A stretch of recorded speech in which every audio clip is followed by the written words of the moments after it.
नमस्कार श्रोतेहो, तुमचं स्वागत आहे माझा चॅनल भक्तिसारमध्ये।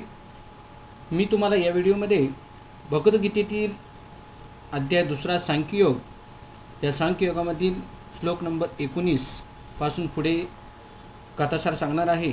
जर चॅनलवर नवीन असाल तर चॅनल सबस्क्राईब करा आणि आवडला तर लाईक करा, शेअर करा। तर आता मी श्लोक नंबर 19 पासून कथासार तुम्हाला सांगायला चालू करत आहे। ओम नमो भगवते वासुदेवाय नमः।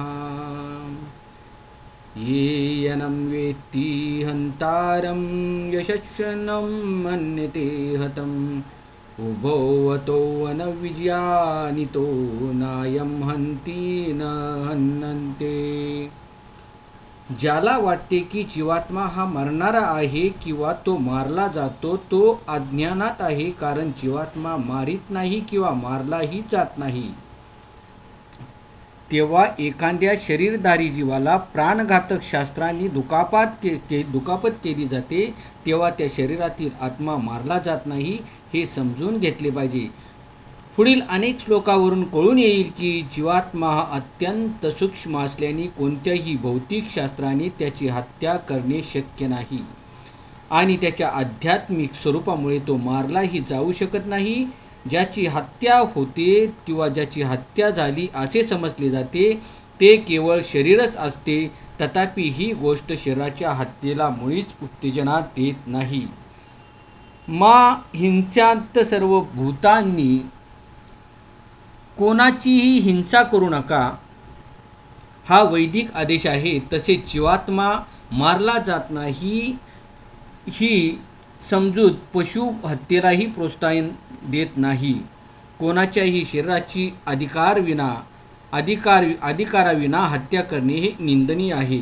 तसेच ते राष्ट्राच्या आणि भगवंताच्या दंड संहितेनुसार निश्चितच दंडनीय आहे। तरीही अर्जुनाला केवळ लहरी खातर नव्हे तर धर्मतत्वाकरता हत्या करण्यास नियुक्त करण्यात आले होते। न जायतो म्रियते वा कदाचि न्याय्यं भूत्वा भविता वन भूय आजो नित्य शाश्वतोस्य पुराणो न हन्यन्ते हन्यमाने शरीरे। श्लोक नंबर 20 मध्ये काय सांगितले बघा। कोणत्याही काळी आत्म्यासाठी जन्मही नाही आणि मृत्यूही नाही। त्याचा जन्म झाला होता असेही नाही, त्याचा जन्म होतो असेही नाही आणि त्याचा जन्म होणार आहे असेही नाही। तो अजन्म सनातन नित्य अस्तित्वात असणारा आणि पुरातन आहे। शरीराचा नाश झाला तरी त्याचा नाश होत नाही। गुणात्मक दृष्ट्या परमात्म्याचा सूक्ष्म अनुरूप अंश आणि परमात्मा एकरूप आहेत। शरीराप्रमाणे त्याच्यामध्ये काही बदल होत नाही। काही वेळा आत्म्याला कुटस्थ किंवा स्थिर असे म्हटले जाते। शरीरामध्ये 6 प्रकारची स्थित्यंतरे होतात। शरीर मातेच्या गर्भातून जन्म घेते, काही काळासाठी राहते, त्याची वाढ होते, त्यापासून काही परिणाम उत्पन्न होतात, हळूहळू त्याची झीज होते आणि शेवटी लुप्त होते। परंतु आत्मा अशा परिवर्तनातून जात नाही। आत्म्याचा जन्म होत नसतो, परंतु तो एक भौतिक शरीर धारण करीत असल्यामुळे त्या शरीराचा जन्म होतो। त्या ठिकाणी आत्मा जन्म घेत नाही आणि मरतही नाही। ज्याला जन्म आहे त्याला मृत्यू हा निश्चितपणे आहे आणि आत्म्याला जन्म नसल्यामुळे त्याला भूत, वर्तमान आणि भविष्य नाही। आत्मा हा सनातन नित्य अस्तित्वात असणारा आणि पुरातन अर्थात ज्याचा जन्म झाला आहे अशी इतिहासातही नोंद नाही। शरीराच्या प्रभावाखाली आपण आत्म्याच्या जन्माचा इतिहास वगैरे शोधत असतो। शरीराप्रमाणे कोणत्याही काळी आत्मा वृद्ध होत नाही। म्हणूनच तथाकथित वृद्ध मनुष्याला बालपणातील किंवा तारुण्यातील चैतन्य आपल्यातही आढळून येते। शरीरातील होणाऱ्या बदलाचा आत्म्यावर काही परिणाम होत नाही। वृक्ष किंवा इतर कोणतीही भौतिक गोष्ट ज्याप्रमाणे क्षीण होते त्याप्रमाणे आत्मा क्षीण होत नाही। आत्म्यापासून इतर उपफलेही निर्माण होत नाहीत। शरीरापासून उत्पन्न होणारी उपफले म्हणजे मुले बाळे आहेत। व ती म्हणजे विविध स्वतंत्र जीवात्मेच असतात आणि केवळ शरीराच्या प्रभावामुळे ती विशिष्ट मनुष्याची आहेत असे वाटतात. आत्म्याच्या उपस्थितीमुळे शरीराची वाढ होते, पण आत्म्याला उपफले नसतात किंवा त्याच्यामध्ये स्थित्यंतरही होत नाही. म्हणून आत्मा हा 6 प्रकारच्या शारीरिक स्थित्यंतराच्या पलीकडे असतो. कठोपनिषदातही याच प्रकारचा श्लोक आपल्याला आढळतो. न जायते म्रियते वा विपश्चित्रायं कुतश्चिन्न बभूव क्वचित् आजो नित्य शाश्वत पुराणो न हन्नते हनुमाने शरीरे. या श्लोकाचा अर्थ असे हा भगवद्गीतेत असणाऱ्या श्लोकाप्रमाणेच आहे, पण या श्लोकामध्ये एक विपक्षित हा एक विशिष्ट शब्द आहे. त्याचा अर्थ विद्वान किंवा ज्ञानमय असा होतो. आत्मा हा पूर्ण ज्ञानमय आणि नित्य पूर्ण चेतनेने युक्त असतो, म्हणून चेतना हे आत्म्याचे लक्षण आहे. हृदयस्थ आत्म्याला जरी कोणी शोधू शकत नसला तरी तो आत्म्याची उपस्थिती केवळ चेतनेच्या उपस्थितीवरून जाणू शकतो. कधीकधी आकाशातील ढगामुळे किंवा इतर काही कारणास्तव आपल्याला सूर्य दिसू शकत नाही, तरीही सूर्याचा प्रकाश त्या ठिकाणी नेहमी असतो आणि आपली खात्री होते की ही दिवसाची वेळ आहे. पहाटे थोडासा प्रकाश जरी आकाशात दिसला तरी सूर्य आकाशात आहे असे आपण समजू शकतो. त्याप्रमाणे सर्व शरीरामध्ये, मग तो मानव असो अथवा पशु असो, सर्वांमध्ये चेतना ही असतेच आणि यावरून आपण आत्म्याची उपस्थिती जाणू शकतो. तरी आत्म्याची ही चेतना परमात्म्याच्या चेतनेहून भिन्न आहे, कारण परमात्म्याला भूत, वर्तमान आणि भविष्य या सर्वांचे पूर्ण ज्ञान असते. व्यक्तिगत जीवात्म्याच्या चेतनेचा विस्मरणशील होण्याकडे कल असतो. जेव्हा तो आपल्या वास्तविक स्वरूपाला विसरतो तेव्हा तो श्रीकृष्णाच्या दिव्य उपदेशाद्वारे ज्ञान आणि प्रबुद्धता प्राप्त करतो. परंतु जीवात्म्याप्रमाणे श्रीकृष्ण विस्मरणशील नसतात. जर ते विस्मरणशील असते तर भगवद्गीतेतील श्रीकृष्णांची शिकवणूक निरुपयोगी झाली असती. आत्म्याचे 2 प्रकार आहेत. एक म्हणजे सूक्ष्म अनुरूप आत्मा आणि दुसरा म्हणजे परमात्मा किंवा विभू आत्मा. याची सुद्धा कठोपनिषदात पुढील प्रमाणे पुष्टी करण्यात आली आहे. अनोरणीयान महतो मामहियानात्मास्य जंतोर्निहितो गृह्यायाम तमक्रतु पश्यति वितशको धातु प्रसादान महिमानमात्मम. परमात्मा आणि जीवात्मा दोघेही जीवाच्या एकाच वृक्षरूपी शरीरामधील हृदयामध्ये स्थित आहेत, जे भौतिक इच्छा व शोक यामधून मुक्त झाला आहे. किंवा तोच भगवत कृपेने आत्म्याचा आत्म्याचा महिमा जाणू शकतो. पुढील अध्यायामध्ये सांगितल्याप्रमाणे श्रीकृष्ण हे परमात्म्याचे उगमस्थान आहे आणि आपले मूळ स्वरूप विसरणारा अर्जुन हा अनुरूप जीवात्मा आहे. म्हणून त्याला श्रीकृष्ण किंवा त्यांच्या अधिकृत प्रतिनिधीकडून ज्ञान प्राप्ती करून घेणे आवश्यक आहे. श्लोक नंबर 21.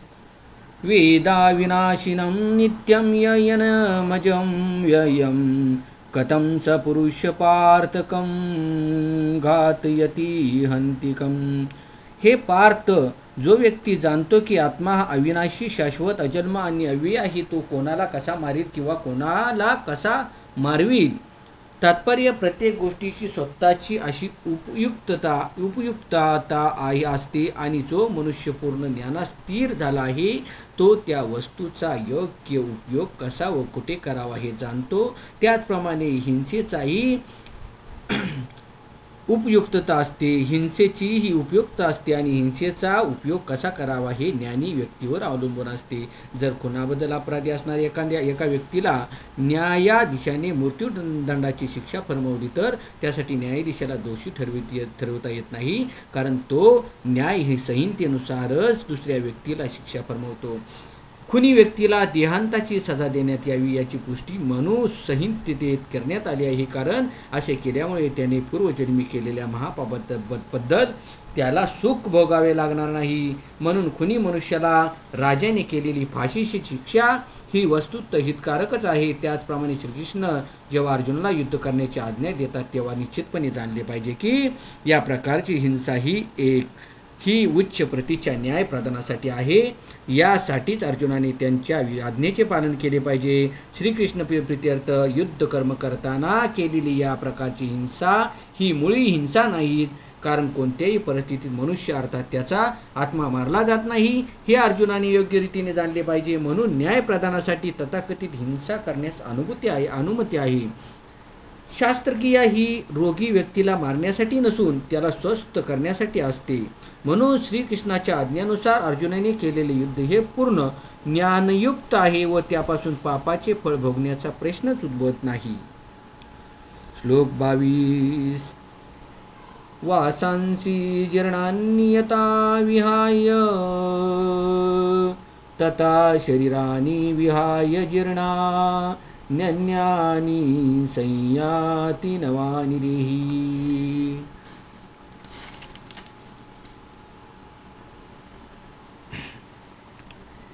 ज्याप्रमाणे जुन्या वस्त्राचा त्याग करून नवीन वस्त्रे धारण करतो ज्याप्रमाणे मनुष्य जुन्या वस्त्राचा त्याग करून नवीन वस्त्रे धारण करतो त्याप्रमाणे आत्मा ही जुन्या आणि निरुपयोगी शरीराचा त्याग करून नवीन भौतिक शरीर धारण करतो. अनुरूप आत्म्याकडून होणारे शरीराचे स्थानांतर हे एक स्वीकृत तथ्य आहे. आधुनिक वैज्ञानिकाचा आत्म्याच्या अस्तित्वावर विश्वास नाही. तसेच त्यांना हृदयातून उगम होणाऱ्या शक्तीचे स्पष्टीकरणही देता येत नाही. पण अशा वैज्ञानिकांना सुद्धा शरीरात होणारे बदल जे बाल्यावस्थेतून कौमार्य अवस्था आणि कौमार्य अवस्थेतून तारुण्य अवस्था आणि पुन्हा तारुण्य अवस्थेतून वार्धक्य अवस्था अशा विविध अवस्थांमधून दिसून येतात व ते मान्य करावेच लागतात. वृद्धावस्थेतून जो बदल होतो तो दुसऱ्या शरीरात संक्रमित होतो याचे स्पष्टीकरण पूर्वीच एका श्लोकामध्ये करण्यात आले आहे. अनुरूप जीवात्मेचे दुसऱ्या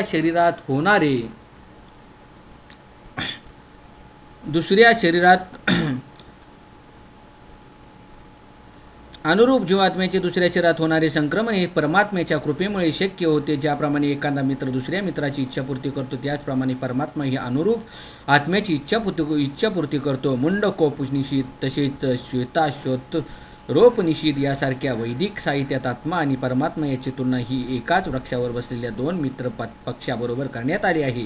त्यापैकी एक पक्षी वृक्षाची फळी खात आहे आणि दुसरा पक्षी आपल्या मित्राकडे केवळ पाहत आहे. गुणात्मकदृष्ट्या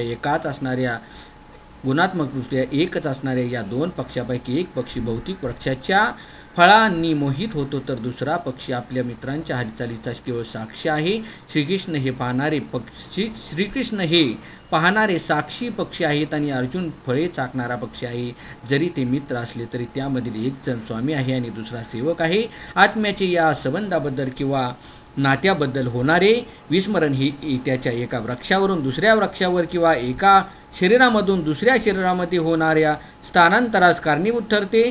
जीवात्मा भौतिक शरीररूपी वृक्षावर अत्यंत संघर्ष करीत असतो. ज्याप्रमाणे अर्जुन स्वच्छेने उपदेशकर्ता श्रीकृष्णाला शरण गेला त्याप्रमाणे त्या क्षणी एक पक्षी दुसऱ्या पक्षाचा परमश्रेष्ठ आध्यात्मिक गुरु म्हणून स्वीकार करतो.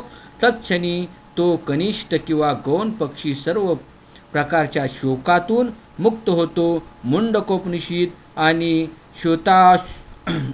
श्वेताश्वतरोपनिषद दोन्ही या विधानाला पुष्टी देतात.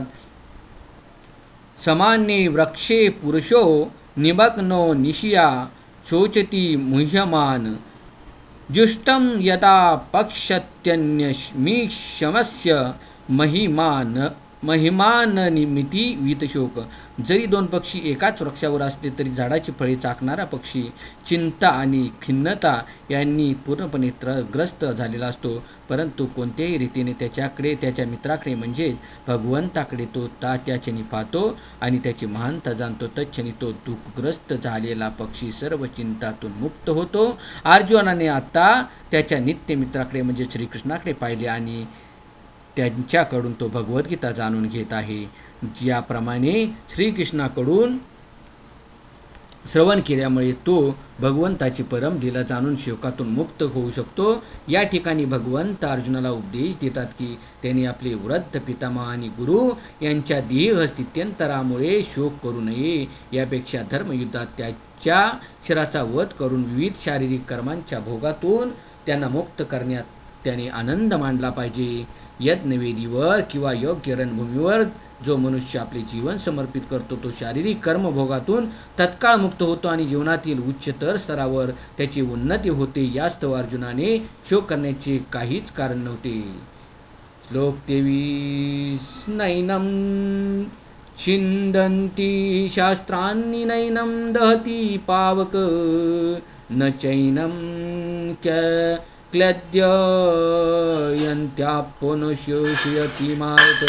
पुंडलिकावृत श्री ज्ञानदेव तुकाराम पंढरनाथ महाराज गोपाळ कृष्ण सांब महादेव कैलासपती. ओम नमो भगवते वासुदेवाय नमः. तर श्रोत्यांनो, मी तुमचा इथेच निरोप घेतो. पुढल्या व्हिडिओमध्ये भेटू.